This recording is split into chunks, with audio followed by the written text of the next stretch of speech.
د سیف الرحمن سلیم ادبي کاروان ګلوزو پیښور د سوري لاندې یو درنه مشاعره د پښتو ژبې د نوموړي مزاحیه شاعر نور محمد شیدا صاحب د زوی انور خان په واده کې په ګلوزو کلی کې د نور الله په حجره کې وشوه. د غونډې صدارت نوموړي شاعر او کالمنګار فیروز خان صادق صاحب وکړو. د سټیج د نظامت چاري زلمی شاعر مراد علي مراد او شبیر احمد په شریکه تر سره کړې. د کوربه فرایض د سیف الرحمن سلیم صاحب د کورنۍ غړي سعید باچا تر سره کړل. په دې موقع د سوات عرفان خاکسار، د ټل الیاس ټلوال، د چارسده اکرم عمرزی، د دوحه قطر ادبي کاروان سرپرست اختیار مومن اعزازي میلمانو او مشر میلما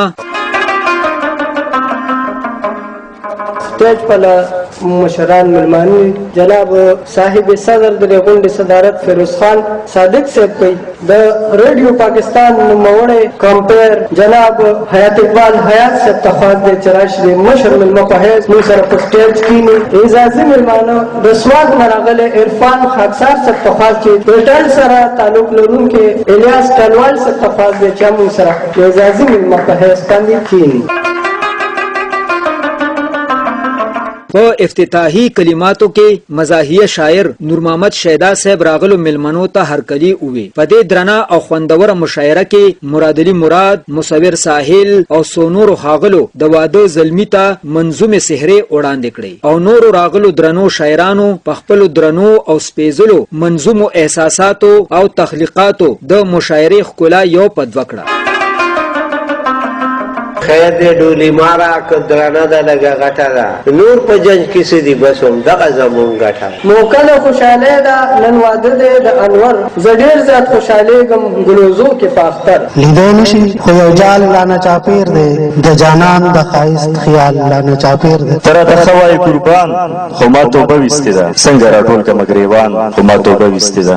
ډېر سیرو کې د روپو او د پیسو ذکر وي خو بازو کې د جون د حوصلو ذکر وی. د خپل کلی پټي پولي فصلونه نیالیږي بڼونه لري شاړې شنه باغونه نیالیږي. منبر کې خاموشي ده په حجره کې خاموشي ده دا ولې د دې خار هر کوڅه کې خاموشي ده. درد مې سوا کیږي درمان ناراضي خاکسارا درد را نه خپه دی هم درمان را نه خپه دی چې د خپل کلی نه تر خار لري تلې یما د محبت د کاروبار لري تلې یما او ما د یارانې سوال ته لخله جوړول او غرق کو تباد کوما ما دې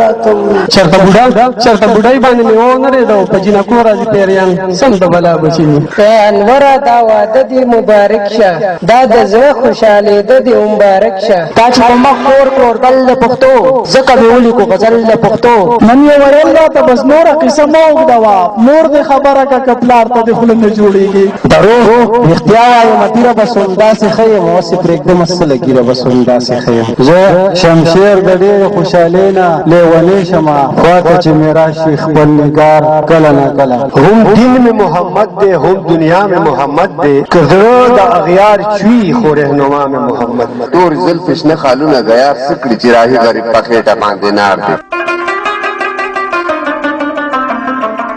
صدر محفل فیروز خان صادق په خپل صدارتی خطبه کې په ودونو کې د مشاعرو په اهمیت او په معاشره کې د شاعر په کردار او مقام رڼا واچوله.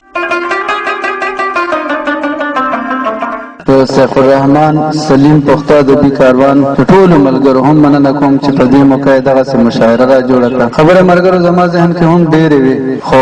ډېر خو پکې حیات اقبال صاحب وکړې دغه د کور ودان یو خو زه د عوامو ته اپیل کوم چې د شعر په باره کې یا د شاعر په باره کې خپله اصلاح وکړي چې شاعر تخلیقکار دی مواجد دی یو نوی شی ایجاد کوي شعر ایجاد کوي نو دا شاعر د تخلیق خاوند دی د قدر پکار دی یو نوی تخلیق جوړي او د معاشري اصلاح کوي. یو د خپل شاعرانو ادیبانو نه دغه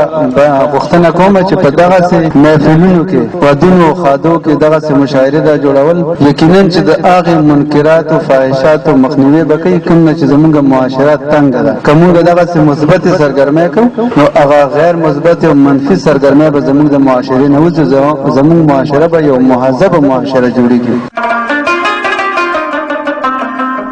په په دې درنا او خوندوره مشاعره کې د ذکر شو خاغلو ترڅنګ د رڼا ادبي ټولنې صدر سید الله سعید، د غزلزار ادبي ټولنې اکبرپوري روحي روان، اجمل شاه صادق، د یقربان ادبي ټولنې صدر ناصر افریدي، د تنگی ګل رحمان صافی، د رامداد ادبي ټولنې ګل اشنغری، د کابل نراغلی ملما شاعر هارون رشید کمال، د سیف الرحمن سلیم ادبي کاروان روحي روان، اسمت الله اسمت یوسفزی، د پبو نوخار امجد علي خوب او شاسوار سکون، د ستوري ادبي جرګې مشر سکتر شمشیر صابر، مزاحیه شاعر اشفاق راهی او شیرعلی دریاب، شاهد گل شاهد، ناصر افریدی، گوهر زمان عاجز، اسد الله حیدر، امان الله امان، صادق اسرار، نواز مومن، هدایت افگار، زلمی شاعر خالد صبا، راج محمد راج، صادق امین، محمد عاطف اسلم او د کلی خلکو په ګڼ شمیر کې برخه واغسته. حیات اقبال حیات، ریډیو پاکستان، پیښور.